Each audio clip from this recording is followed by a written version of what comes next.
Welcome everybody to Generator and to this project, which is a collaboration between Unitec and Generator.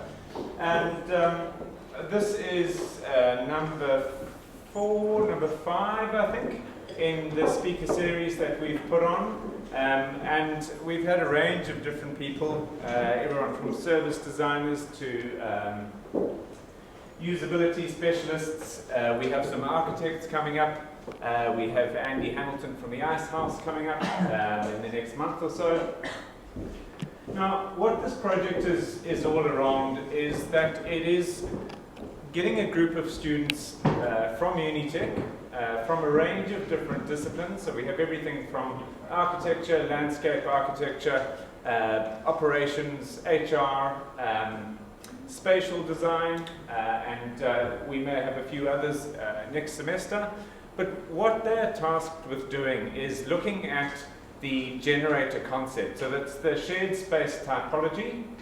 And they're looking at that both locally and internationally, looking at best practice. And their task is to try and, from a service design or a very holistic perspective, figure out what the ideal customer experience is for a shared workspace, right? So, I mean, it's something that's becoming increasingly common in the world, and these guys have been tasked with taking a look at this from a holistic perspective and trying to figure out not only what the ideal is, but also how to make recommendations to Generator as their client for this project.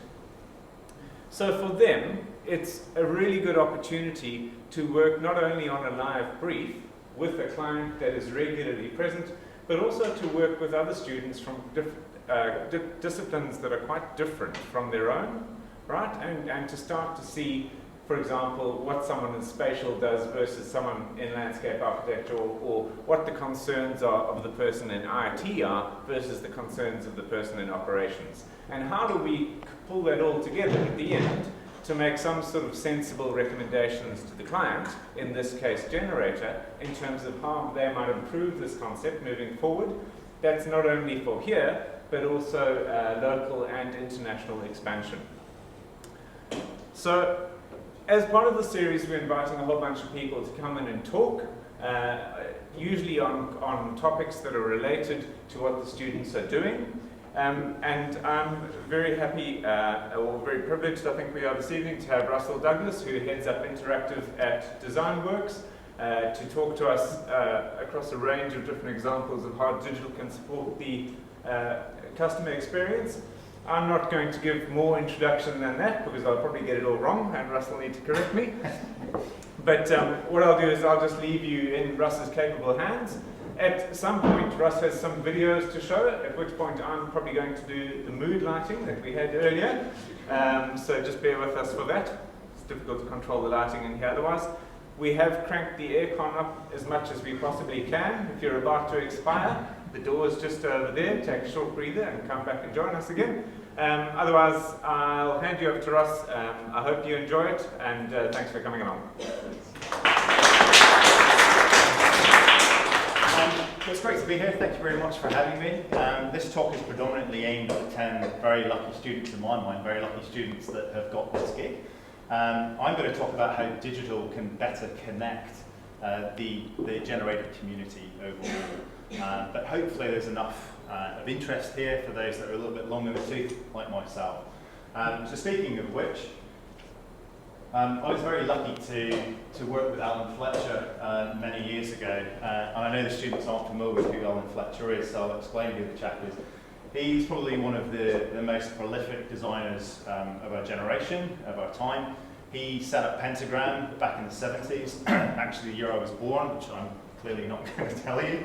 But he's a really great, a fantastic character, an amazing guy, and a superb designer. Great man. A little bit quirky though. I remember him being introduced to a group of people probably a similar sort of size to this, and he got up. He was a guy that sort of smoked about 60 Benson and hedges a day. He got up, wandered over, and just said, "Right, I think I'm going to go for a piss." And literally walked out the end of the restaurant, leaving my chairman at the time, Tony Lyons, with a group of about 50 people expecting a lecture from Alan Fletcher. So he's obviously a bit of a kooky character, and one of his favourite quotes at the time from a guy called Carl Sandburg, who's a Pulitzer Prize winner, and who I found out the other day, Steven Spielberg modelled E.T.'s face on this guy. Clearly not the not the most handsome of chaps. You know? Anyway, the line is, I don't know where I'm going, but I'm on my way, which I think is a really lovely line, and one of the ones that he liked at the time. But having said that, my favourite line is, a grapefruit is a lemon that had a chance and took advantage of it. And it kind of got me thinking about, again, the lucky students that we've got here this evening, and this fantastic opportunity that you guys have got. So I'm kind of hoping you're lemons at the moment, I'm kind of hoping you're budding grapefruits. As Sir Ken Robinson said, and I would definitely check out this TED Talk if you haven't already, look up Sir Ken Robinson. In his lecture, he talked about how standard educational institutes educate creativity out of students. And I think this is a fantastic partnership between the Generator and Unitec that give you guys a fantastic opportunity to create world-class thinking and really take that out to the marketplace. So I think you're really privileged. I would nod my left arm off to get this kind of gig when I was a student. So I think there's a lot of pressure on you. I think I would encourage you to just really push it as hard as you possibly can. Another great quote from Ken is, and in the same TED Talk, was an example of a teacher going up to this little girl who's furiously drawing away, and he kind of goes up and says, you know, what are you drawing? You know, and she goes, God. You know? And he goes, well, but none of us know what God looks like. And the little girl turns around and says, well, just hang around 5 minutes and you'll find out. And I just thought that was a statement. It kind of summed up that unbridling kind of creativity and freshness and, you know, imagination. You know, you're not being clouded by the world, as it were. You know, that kind of that life educates creativity out of us. You know, so again, kind of more pressure on you guys to really get this right, and let's embrace that kind of unfazed creativity that I hope you guys have. So you guys have got the really easy part, as I see it, as we chatted about earlier. You know, all you have to do is put a couple of your post-it notes on a wall. It doesn't matter what you're writing; it looks pretty impressive. You know, we do it all the time. But the reality is that the Generator, if they're taking this project seriously, and I really hope they are, then have to execute.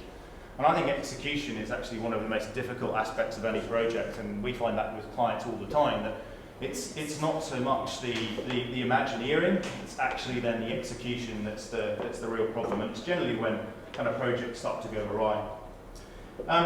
So from our perspective, you know, I think we need to focus away from trying to get everything perfect all of the time. You know, there's this real push that you've got to get the plan right, and you've got to, it's a business case, and la la la. Actually, I think it's about what we refer to as everyday innovation. And everyday innovation then leads to transformational change. It's the many small ideas and those collective little ideas that can lead to transformational change. And so what does that ultimately mean? It means that we've got to pull together exactly what Unitec and the Generator have done, which is pull together like-minded people from different disciplines, skilled, talented people, and mobilize them so that they can actually transform dysfunctional experiences. I'm not saying Generator is dysfunctional, I'm just saying, you know, normally, the kind of challenges we have, they're partially dysfunctional, and create behavior-changing experiences. Okay? So I thought I'd perhaps just take you through a couple of those sorts of examples that we've worked on at DesignWorks over the last few years. The first of which is from Cadelplast. That's quite blurred actually, isn't it? Can you see this okay? Is it not too bad? Feels a bit blurred. Anyway, probably just me, I'm getting old. So from a sort of herding experience, you know, we've all experienced that kind of the appalling, you know, standard check-in process, a herding experience, through to what we call fly-through check-in. So actually using kind of disruptive, innovative thinking to completely transform the space, remove cues, and get to a space where it's actually going to break through the accepted norms. If we then continue to look at the airport space, from a very passive, uninspiring ad that perhaps get maybe a couple of seconds of your eyeballs as you're whittling through the airport, to an immersive experience that alleviates that boredom. Through some basic research, we found that in the lounge space, families spend on average 20 minutes hanging around, waiting for that plane. So why not embrace that 20 minutes? Why not actually create a branded experience that gives something back? So for telecom, we created a series of interactive experiences across this 60 meters by 2.5 meter high LED wall. And those kinds of experiences ranged from body paint, which was, we had 8 cameras mounted above the experience where kids could go up, shake their arms around, and it would actually paint up on the wall, to some more sort of information graphic type experiences, some ambient experiences, and a kind of Twitter wall where you could tweet and the messages would go up onto the wall. To kind of change it all together, shake it all down and do something a little bit more interesting. From the chaos of a post shop with a bank stuck in the corner, I remember coming here a couple of years ago, landing on the shores and going into a post shop where I was standing in queue to post something, and I could hear somebody have a conversation about their mortgage just a few feet away from me, which I just thought was ridiculous, So moving away from this sort of post shop, Kiwi Bank post experience to total clarity. It really isn't very, very clear. But on the right-hand side, we've got the post shop. Mood lighting? Mood lighting? Yeah, why not? Yeah, let's do that, because it's a shame, because we spent forever doing this. And I wonder whether we could sharpen it a bit as well. I don't know how we do that, Mark. It isn't my eyes. Sorry, guys. That's good. I'll turn it off. Yeah. There you go. Right, so I'll start again then, shall I? What do we have before that? I'm sure you fly through it. You look really good in this now, Russ. Yeah, good. I look even better now. Okay, so to this absolute clarity, on the right-hand side you can see what effectively, in a business commercial sense, is cost out. We needed to get rid of cost from the post side and actually make it self-service. So it's really utilitarian, super easy to use, and there's a whole lot more kind of self-service stuff just out of the shop there. On the Kiwi Bank side, it's about irreverent fun. It's about kind of bringing back in much more kind of customer engagement focused materials in there. So we've got some daft things like the cricket bat and the lawnmower, and then we've got tool sheds at the back of the experience. And we use digital to enhance the experience. So we have a broadcast wall, an information graphic wall, which is just here at the edge, through to an interactive panel where you could provide feedback to Kiwi Bank. And then finally, I got what they call CNAP, which is customer needs analysis profiling, effectively a sales process that staff would go through, which, to be honest, is broken. And we flipped it on its head and we created an application, a little iPad application, which you did in the little tool sheds at the end, where you modeled your need states and you sat side by side and had a conversation with a staff member. And what we found during the trial was that the customer would rip the iPad off the staff member and start to actually do it themselves. So we kind of gamified the whole experience, which helped significantly on both sides. It was a sort of two-way exchange of value. And the last one, from cluttered, from these generic expo stands that blend into the crowd, that kind of lo-fi, low engagement, grey career expo that saps the excitement out of your future career, which, it's meant to be exciting, right?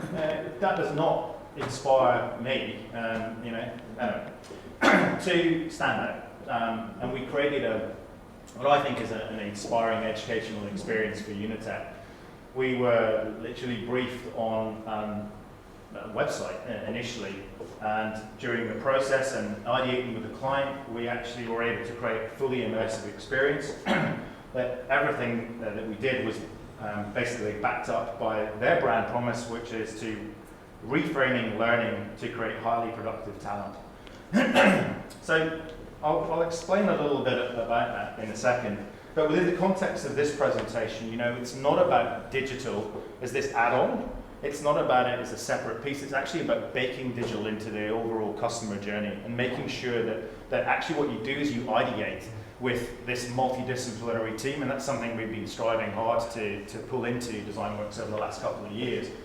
And to that end, we've added interactive. When I joined a couple of years ago, motion in the last sort of 6 months or so, spatial or environmental work, again, probably about a year old, and then everything, obviously based around our traditional kind of brand strategy practice. But everything falls out of the central idea, that central brand story, and then permeates out of there, and we pull those people together. Okay. So let's talk a little bit about the Unitec example. So I thought I'd show, it's all about Unitec here, so I thought I'd show a Unitec example. This is Viewfinder. And I thought I'd just take you through the brief, and then I'll play a little clip of how the application works in the context of the overall experience. So the brief to us, Unitec approach DesignWorks, the brief to create an interactive experience that would increase potential student interest at the COCEX, at the ASB showgrounds that they have every year. And we came up with a creative strategy of a viewfinder for your future. This concept will then define the experience moving forward, and led obviously to this name, Viewfinder for your future. We called it Viewfinder. And before we get into showing you the application, I just thought I'd have a bit of a giggle about this. So this was the space that we created. We pretty much doubled the height from everybody else in the show. It was the first stand that you arrived at. And we had this idea that we would just strip everything out of the stand, and we'd actually hang bungees, 12 bungees, from the ceiling of the stand, and put an iPad on each of those at the end of the bungee. Now I think if we had only done that, we would have actually got a massive increase in registrations anyway, right? But what ended up happening is we created this application, this Viewfinder application, which was like a diagnostic tool for students to then go in and actually explore different types of character archetypes. And probably the best thing to do is actually just play the video. So they logged in, put their name in, they then looked through a variety of different character archetypes, from creator, thinker, doer, helper, and so on. They looked at those, they assessed those, they then used a little slider to just say, yeah, I'm quite like that, or no, I'm not like that at all. They then went through, had a look at career options, were given a few insights. You can't really see it, it's not particularly clear, but there's a number of career options there. And then on the one in the stand, you actually got the kind of courses that were available for you. This is the one that's live on the App Store. When you were finished, you were told which one was most closely aligned to you. And if you added in your email address, your last name, first name, last name, and then chose the school that you went to, you could take a little picture of yourself with your archetype. Yeah. Nice. And that was me preparing today, actually. And then that would send you an email, which would provide you personalized, it's a real shame it's all blown out, but provide you with a personalized email, and it would give you the kinds of career options and then the types of courses that might be best aligned to you, so you could kind of deal with that in your own time. Yep. And the results were pretty impressive. We had 396% increase, but this is the one I like the best.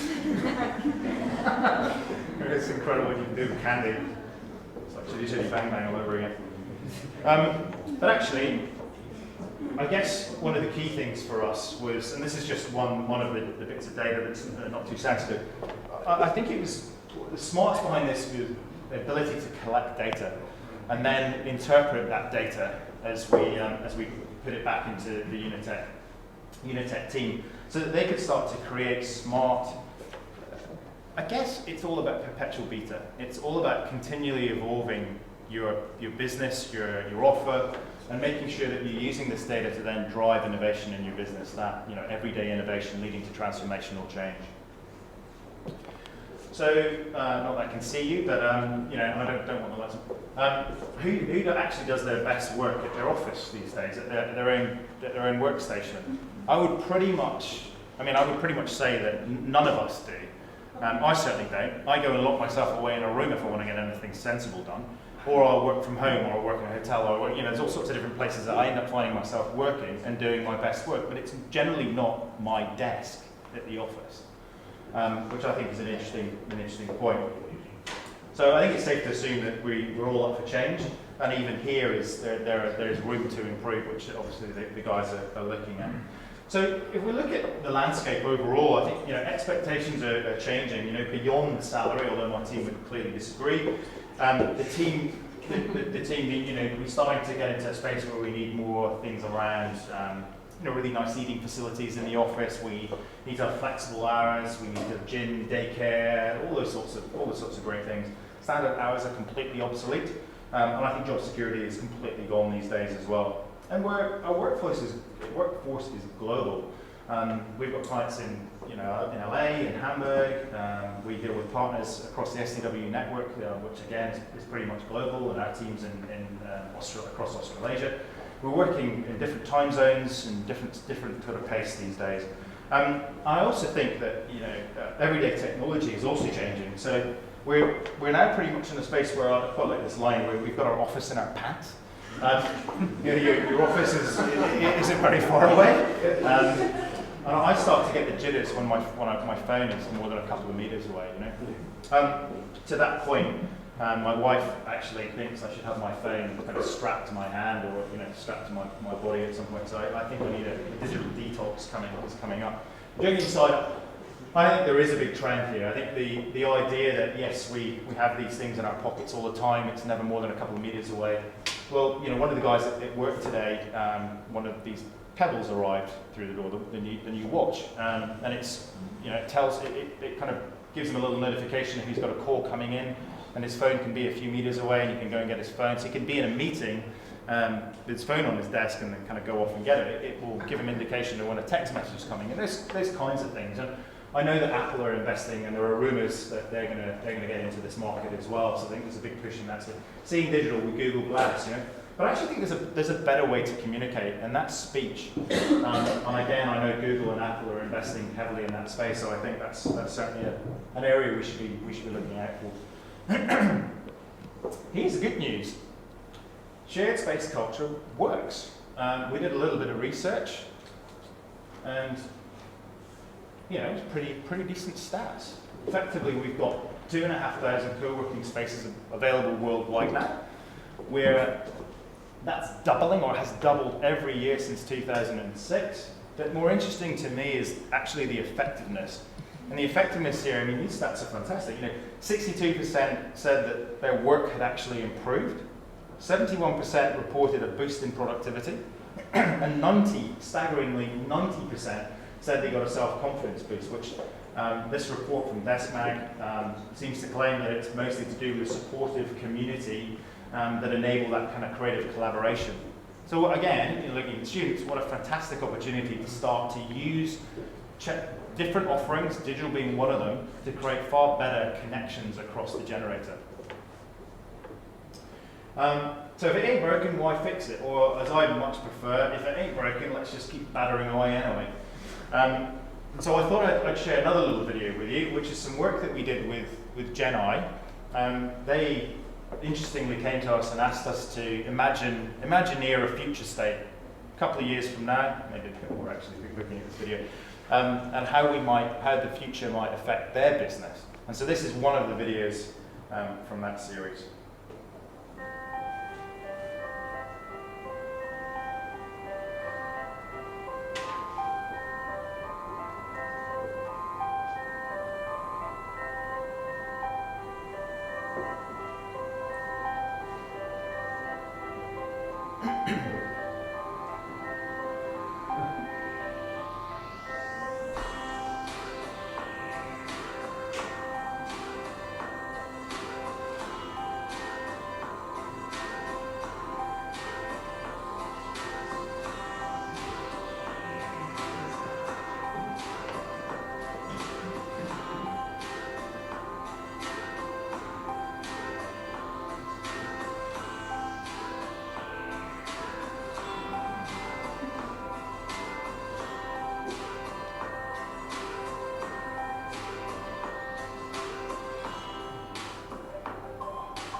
So that was one of three that we did at the time. It was a great success, and they managed to use that on roadshows as well as then pushing that across social networking and so on. So let's bumble back down to reality. These are some trends that we think we're going to see, well, which actually we're already seeing, frankly, and that we could potentially start to utilise as this project moves forward. So, and with a digital lens across this, of course. So, flexible staffing, adaptable spaces, knowledge sharing, and this concept of perpetual beta. And I'll take you through each one of those in a we'll quickly run through those now. So, effectively, knowledge share is all about a totally connected, a totally networked generator, and making sure that it's fully connected all the time. It's that community spirit. It's actually connected, and I think with the challenges that we've got in this space, I think that's something that really we need to focus on. A shared online educational space. So I think Generator Uni. More events, more internal training, more interactions, more inspiration, more perspiration, just a whole lot more sharing. So that's kind of the first sort of trend that we see. And there are a couple little examples here from Silk Road, which is about really bubbling to the surface hidden talent within the community using a social metric. And I imagine there are plenty of people within Generator that actually could connect if somebody else within Generator knew what that individual actually was capable of. So I think we've really got to get into the spirit of that. Crowdbase facilitates knowledge transfer and builds expertise-based reputations. I really like this, and there's a few examples of this we've dug out over the last few days. Happily, allows people to send anonymous feedback to their community manager. And before I forget, I really like this idea or this concept that within the generator, the community manager is actually called the energy, and it's their responsibility to give energy out to the rest of the generator community and make sure that they have a tap on the mood state that the generator has, and make sure that everybody is connecting and so on, which we can talk a little bit about in a few minutes. There is an STW business that's up in Indonesia that have created an app where people from that business, the agency, they come into the agency. As soon as they come in, they need to log their mood state. So I'm stressed, I'm happy, I'm content, I'm actually a little bit freaked out. They do that, and they're rewarded for checking in. And at the end of every month, they get a prize. One of the most rewards gets a prize for checking in. But the most interesting thing is it starts to build out that kind of networked community spirit, which I really like. I think it's a really lovely idea. It also kind of taps into contacts and diaries and things like that. Flexible staffing. So flexible staffing is the ability to be fully accessible, flexible, adaptable, so your business and your network can grow and it can shrink based upon the need state at any given time. So think about, for example, matchmaking tools, matching talent to a need state, or potentially a skills marketplace that will allow you to tap into skills that are in and out of your community. So I like the idea that you've got a community here, which is a generator, lots of different skills, but then those contacts within the generator also have their own network. Well, and that's a trusted network. So why can't you have the inner circle and the outer circle that actually helps to build the businesses within the generator? Adaptable spaces. So again, what we're thinking here is pop-up workspaces, the ability to work anywhere, anytime. This is kind of a crazy idea from CTX, this virtual keyboard. So it's just a little key ring, it just projects a keyboard. Fluid working, so the ability to easily move from one space to another and just plug and play working. And things like community dashboards. You know, why isn't there a community dashboard downstairs? I mean, I like table football just like the next person, but you know, how much utility does that table football have? Why can't we have something that's in that space that actually shares a mood state of the community, a news board, all those sorts of good things? And then finally, this concept of perpetual beta. And we really like this little company called Grind, or this little shared space concept called Grind. And they're just constantly innovating. They're constantly learning. They claim they've got strong Wi-Fi and even stronger coffee. I mean, that's and they're using everyday everyday innovation principles to just keep innovating. You know, they've got lovely little dashboards and check-ins and all that sort of great stuff. So we think that's this concept of perpetual beta is there. And if we look at we do a lot of research where we'll look in category for a client, and then we'll look outside of category just to get some inspiration. And if I were to think about perpetual beta, I would think, I personally really love Nike Plus. But more importantly, they're continually innovating. And I don't know how many of you run, maybe twice a year, and one of the moments I will check in. I'll check into Facebook with my little app, and invariably it's my wife that will like my status. So my status goes up to my Facebook, and as I'm on my run, if one of my friends likes that status, as I say, invariably my wife, I actually get a physical cheer in my ears as I'm going through my run, which I just think it's outstanding in terms of motivation, and so they just got perpetual beta baked into their business. It's absolutely outstanding. Another example is IdeaStorm. Again, it's not a new one, it's pretty old, but Andy Larkin, who's now the CMO of Combank over in Australia, he set this up when Dell was just tanking.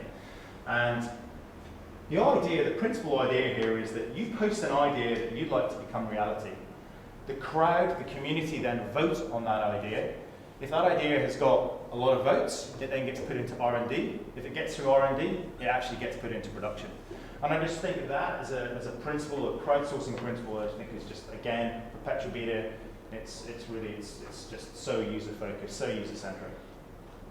So moving on to some of the challenges that the generator faces, and this is just from my very limited exposure to the generator. I haven't seen much, but I think there are some challenges. I think we've got multiple spaces, we've got sort of small spaces, we've got, it's a beautiful building, it's a beautiful space, but we have got some little small spaces that I've seen. We've got the external internal dynamic. There's the hosting external things, and you've got the internal community as well. There must be a dynamic that goes on there. Different floors, which I think is another challenge. And then, of course, there's an ever-increasing competition in the marketplace. We've just talked earlier about that increase year on year. It's pretty much doubling. Well, Auckland's going to do the same. So what I thought I'd do is actually chat to a few friends and see what was going on in their world. So I have a couple of buddies that are were over in campus in London, which is a Google shared space. And I thought a lot of their commentary was pretty telling, actually. Googled it a lot, but somehow it felt like they missed the point. The place was a co-working space, but actually lacked soul. I thought that was pretty, a bit harsh, but I thought, okay. I hate working alone. Co-working gives me a working family, a community to connect with. And there's a really lovely, again, I mentioned earlier, there's a really lovely statement that Grind came up with, which is working alone together. And I really like that in terms of the shared space concept. You can lead a horse to water, but you can't make them drink. Even with events and so on, folks still didn't really interact on the shop floor. And again, Dave was telling me about he instigated a little kind of lunchtime network. So in his little pod, he'd have people come over and they'd have lunch together. But he was like the first person that's ever done it, allegedly. And that's the polar opposite of what I would have thought the Google campus would be like. It's just interesting, when you're in there. One of the good bits of feedback, though, was that the main tool they used was a tool called Yammer, which is like Facebook for business, if you think of it like that. And he said it was great at getting people together, and it was also great because you could just keep tabs on what was going on back at the office, as it were, from afar. So finally, the final little hurdle, what is the shift that we need to make then? If we take all of that on board, what could we do that could actually start to really that could really nudge things along? I think from a co-working spaces in name only, which I guess is referring back to the kind of Google example, limited amount of research, to collaboratively providing true innovation back to the community and within the community. What does that mean? What does that mean to, say, the generator, for example? How could you innovate? I think we've talked about the energy. We've talked about generator being at the center of innovation. Should the generator actually be the body that innovates out to all of the businesses that work within it? So things like group buying, for example. I'm still staggered that we at DesignWorks still have landlines. You know, why the hell have we got landlines? It makes no bloody sense. I haven't set my voicemail thing since I joined, actually. You know, it doesn't make any sense. Why are we just not all on these? So with the power of group buying, that would then release funds to perhaps do something more innovative, like create a generator app, for example, which helps to connect the community. Or from a loosely connected bunch of independents, again, go back to the Google example, to a community where everyone knows everyone's feelings and can connect on their level. Or from a community perceived to be creative, again, if we look at the Google example, the perception of that being a creative hothouse, you know, the reality, I don't know whether it is or not, to a community that's truly powered by creativity. You know, creativity is an idea with value. That's ultimately the definition of creativity. And that's what I think, these are the sort of principles that we need to take forward as we start to think about, or students start to think about how we're going to revolutionize the way that the generator works for the better. Sorry, I just put this in there because I could.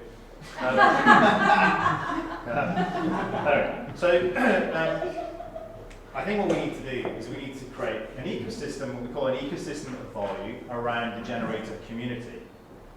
Not the business so much, but actually the generator community itself. You know, and again, what might that be? I've just explained group buying, for example. So it's focused on the needs and wants of the community itself. You know, what does the community want? What do they need to make their business grow? Focus on those key and critical questions, and actually leverage the benefit of being part of a shared workspace, being part of this family, which is the generator. And all of that starts and ends with the user. I think this is a really lovely quote from the Design Council. The central premise of user-centered design is that the best designed products and services will result from understanding the needs of the people who will use them. And as I say, I think it all starts and ends with the user in our world. Starts and ends with the user, but then that extends through into making sure that we start to create what we like to call this kind of ecosystem of value, but creating highly connected experiences. And this isn't one of our models, this is actually a Fitch model. Mark will know this really well. It's been used in a presentation about a year ago. And I really like it because what it's doing is it's connecting. There's this concept, and we struggle with it sometimes, or we certainly did when I first joined, which is you just bolt digital on. And that isn't the way to do it. The way to do it, as I say, is to bake digital into the overall customer journey. And that's how we should start to think about things. What this does is it takes it into another level altogether. So it starts to manage the relationships between online, out of store, and in-store. And this is an IKEA model that Fitch produced. And these different sort of mood states, so locating somebody that's looking for a specific brand, product or service, so they'll be in that locating need state or mind state. Exploring, so they're open-minded with a category-specific purchase in mind, or they're actually just dreaming, they're just daydreaming, and they just give me some new ideas and some inspiration, and I'm going to run riot. And I like that it's all color-coded, and I like, you might start with the catalogue, but I'm locating, and I'll then tinker off to the showroom in store. And there are all these lovely little interconnected stories. While I was researching this the other day, I discovered that recent Mintel report claims that 1 in 10 babies that are born in Europe were conceived in an IKEA bed. that was quite funny. So anyway, let's get back to you guys, the students, and some ideas that we think you might be interested in taking back to Unitec and helping Unitec and Generator to really imagine a new world. So what if community members were given a membership card which actually was RFID enabled? Or, even better, what if those community members arrive with an NFC enabled phone and they tag into the space and the network immediately kicks up? An application fires up through their Android, generally now at the moment it's Android with NFC, but it will continue. That opens up and they're asked how they're feeling. So they click in their feeling, They're then also asked what their status is today. So they're up for a coffee, or actually it's heads down, they're really busy, they don't want to be bothered that day. And they also have things like community news and contacts, and they're rewarded for actually for participating in this. You know, the biggest challenge is actually getting people involved in these kinds of activities. So they're rewarded for doing it. You know, we're borrowing that from grind, but hey, why not? That's the whole idea, right? And then all that information, or part of that information, why isn't that fired up onto a live digital wall? So again, we're borrowing some of the work that we've done in the past with the likes of telecom, but why isn't that fired up to this digital wall? I can see who's actually tagged in today. I can get a sense of maybe a featured profile, and that will give you a little bit more information. I might have a feed that's coming through from my dialogue. I might have little fun facts, like, you know, who's always laid into the space, you know, James Harvey and a few others. Or did you know Andy from Tap Apps is a jazz musician? You know, just some kind of fun facts that are woven into that space. Upcoming events are published onto this digital wall, so as soon as I come into the space, I can see the information that's there. And things like opportunities. So I'm looking for a front-end developer, I'm maybe at Tap Apps, I'm looking for a front-end developer. I push that out into my network. And of course, this is only part of the network. The digital display is only one part. What we're doing is we're creating an experience once, we're writing it once, we're designing it once, we're building it once, and then we're deploying it across basically the entire kind of digital ecosystem, as it were. So Facebook and others. But it's also actually giving me a sense of the mood within the generator as well. And when I talk about the energy should be keeping tabs on the mood within the generator and doing something about it. So if that mood is weaning off, then the energy ought to be bumbling around and getting donuts for everybody, or beer or whatever, you know. So this concept, I think, has a bit of legs. The other thing is there might be the inner circles. This idea that this is one of the individuals from within the generator, but then these are these connections and how they're all connected.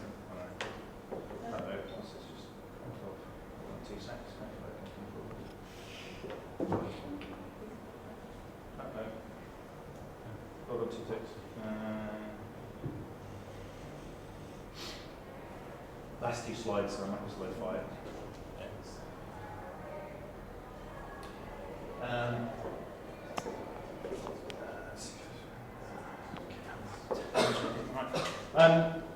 Finally, this concept and this idea that maybe the app actually allows individuals to connect with each other across the network.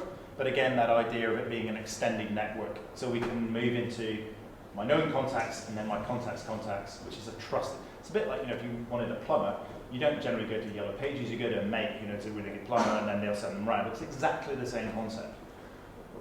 So you get to see where they fit into the network. And finally, Generator University. So the Generator University, it's developing that internal community. It's allowing people to share knowledge, training others. Kind of think about it as almost a generator TED in some senses, in that, you know, the latest and greatest gets published up onto here. Everybody can take a quick movie and chuck a bit of information up onto this space. So again, you know, you think about, why can't Tap Apps hold a session where they educate the external business community on the power of applications as a sales tool, for example.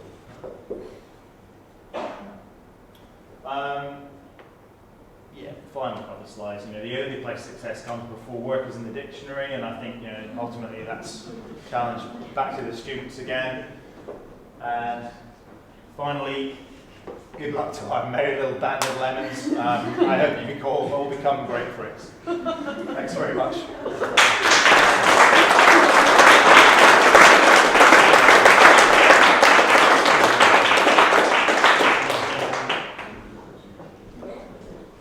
Thank you, Russell. So, just a couple of things.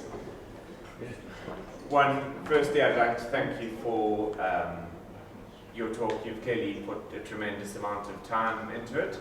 The second thing I'd like to do is to thank everyone at DesignWorks that clearly put a lot of work into it.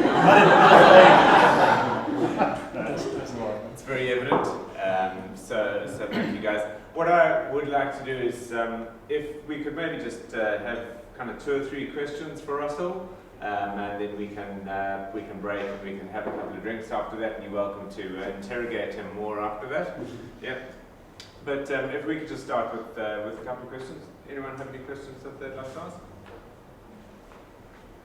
Great, let's go and have a bit. Well, if there are any questions, by all means, come and have a chat with me a bit later, and we can. I'll put the presentation up online as well, with notes and things like that. And I just like to, likewise, I'd like to thank the guys that put in an incredible amount of effort in putting the presentation together with me, and weekends and all sorts of nonsense. So thanks very much. We'll circulate it. Fantastic. With some of the things you've talked about there, which is really, really cool, in your own working environment within DesignWorks, are you adopting some of these ideas, and how's that sort of impacting? Yeah, it's interesting because this concept of what we're doing at the moment, as you've probably seen, our website sucks. And we're going through a complete review of that at the moment. We're just absurdly busy right now. But we've got this concept of actually our website being our social network. So you have different access levels as you come in. So as a client, you'll come in and you might get access to different things. As a prospect, you'll get less information and more information that's tailored to you. You go deeper and you're actually an employee, you'll get a whole lot more information. You'll get access profiles, you get access kind of that matchmaking piece, find a little bit more out about the community. I mean, we've won lots of new people in business, and I don't think many people know. Every time I go away and come back, go away overseas on business and come back, there's like 3 new people. I don't know any idea who they are. So it's that sort of social network that we're starting to drive, and using that. So we're not going to have lots of networks. We're actually going to have one kind of central space. But we don't have any digital walls, and we don't have any of that sort of stuff. But we're moving office soon, and I'm hoping we're going to start to build some of that thinking into the process. Any other questions? So we talked before, Simon from Auckland Libraries. I mean, one of the things I'm interested in, what you were showing, especially around the whole push shop and QEMAC thing, is that use of colour to differentiate. Right.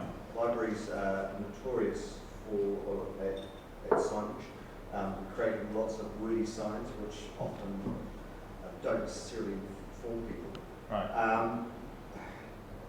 What are your thoughts on, I suppose, or tips on using, I suppose, colour and I suspect lighting to actually guide people in a way that doesn't use a lot of words? Yeah. It's interesting because we're doing a lot of work with in-flight entertainment at the moment in a digital sense, and we're struggling. The challenge for the team, never struggle. The challenge for the team is exactly kind of that. How are we using, what sort of iconography are we using? Can we actually, particularly if we get into the principle where we're going to have to localize for different markets, how do we get over that? And it's investigating iconography that is just instantly recognizable. It kind of passes the don't make me think principle. So I guess there's a bit of that in some of the work that we're doing at the moment. I guess from a wayfinding perspective, I'm in the digital world, I integrate with everybody else in business, but I haven't really got deeper in terms of the strategic thinking behind wayfinding in a traditional sense. Or I guess from a digital sense, it's about that kind of location-based services and understanding where you are at that moment in time. So if you think about things like Westfield shopping centres, for example, they've got a massive problem at the moment getting footfall but not so much getting them into the centre itself, but actually into some of the retail outlets. So we're thinking, kind of brainstorming at the moment, this idea of having an application that allows you, as you're walking by a retail outlet, it fires offers to you at that moment that you're in the space.